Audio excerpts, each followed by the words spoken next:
Hello everyone. तो 19th को अपनी एपीओ की एग्जाम है और हमको कैसे पेपर अटेम्प्ट करना है, इस लिमिटेड टाइम में हमें क्या क्या चीजें करना चाहिए, आज की वीडियो में हम वो सब डिस्कस करने वाले हैं। आई होप आप सबकी प्रिपरेशन जो है बहुत अच्छी चल रही होगी।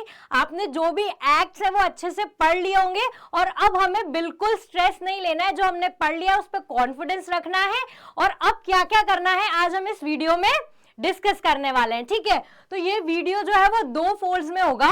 सबसे पहले हम डिस्कस करेंगे कि हमें इस लिमिटेड टाइम में करना क्या है, उसके बाद हम डिस्कस करेंगे कि हमको अपने पेपर को कैसे अटेम्प्ट करना है। ठीक है, तो हमारा पहला आज का जो टॉपिक ऑफ डिस्कशन है ये what to do at this time, क्योंकि अब हमारे पास बहुत ही लिमिटेड टाइम है तो हमको क्या करना है और क्या नहीं करना है वो देखते हैं।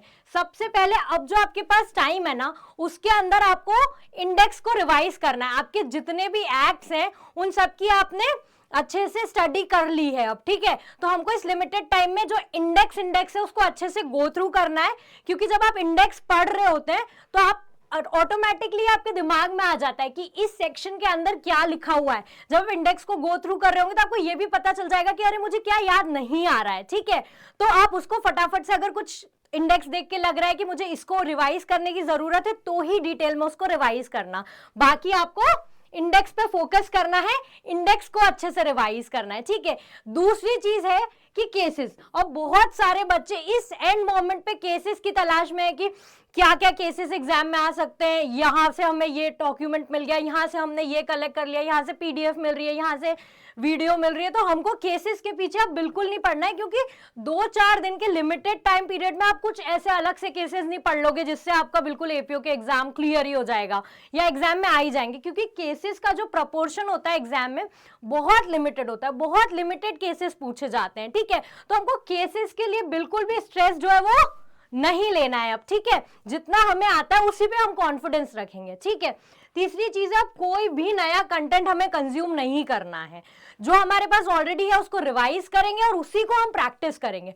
कोई भी अगर हमें नया कंटेंट मिल रहा है, कहीं से हमें कोई अलग टाइप के नोट्स मिल रहे हैं या हिंदी का कुछ अलग से डॉक्यूमेंट मिल गया कि हिंदी लैंग्वेज हम यहाँ से रिवाइज कर ले, इंग्लिश का हम ये कर ले, तो अब हमें कुछ भी ऐसा नया नहीं करना है। अब हमें क्या करना है, जो हमारा ऑलरेडी पढ़ा हुआ है उसको रिवाइज करना है और उसी को प्रैक्टिस करना है। उसके लिए आप एमसीक्यूज वगैरह सॉल्व करिए। जो रिवाइज है वो भी मैंने आपको बता दिया कि क्या करना है। अभी आपको इंडेक्स बेसिकली फोकस करके रिवाइज करना है और उसी में अगर कुछ देख के लगता है इंडेक्स देख के कि यार ये चीज मुझे याद नहीं आ रही, जैसे इसकी पेनल्टी में कंफ्यूजन हो रहा है या कुछ ऐसा, तो आप डिटेल में उसको पढ़िए। बाकी इंडेक्स अच्छे से रिवाइज करिए। ठीक है, तो ये चीजें हैं जो अभी हमें डूज हैं हमारे, जो हमें करना चाहिए। ठीक है, अब हम दूसरी चीज ये देखेंगे कि अगर पेपर हमारे सामने जो आएगा 19 तारीख को, हमको उसको अटेम्प्ट किस तरीके से करना है। ठीक है, क्योंकि पेपर अटेम्प्ट करना भी एक बहुत स्मार्ट तरीके से करना, एक टेक्निक से करना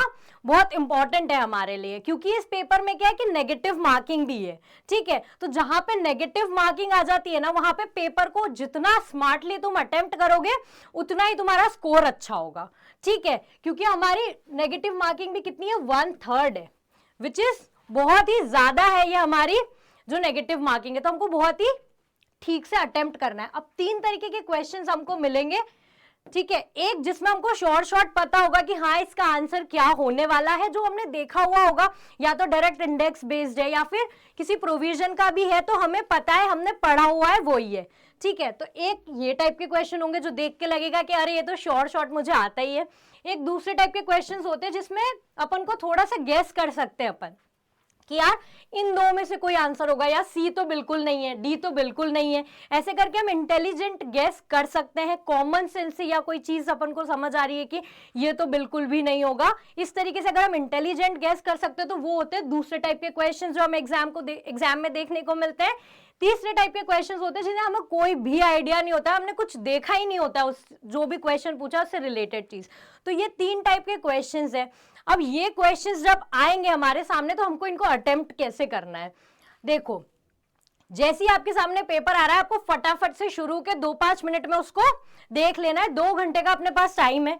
100 क्वेश्चन है जिसमें से जो 70 है वो लॉ के और 30 हिंदी इंग्लिश के क्वेश्चन है, ठीक है।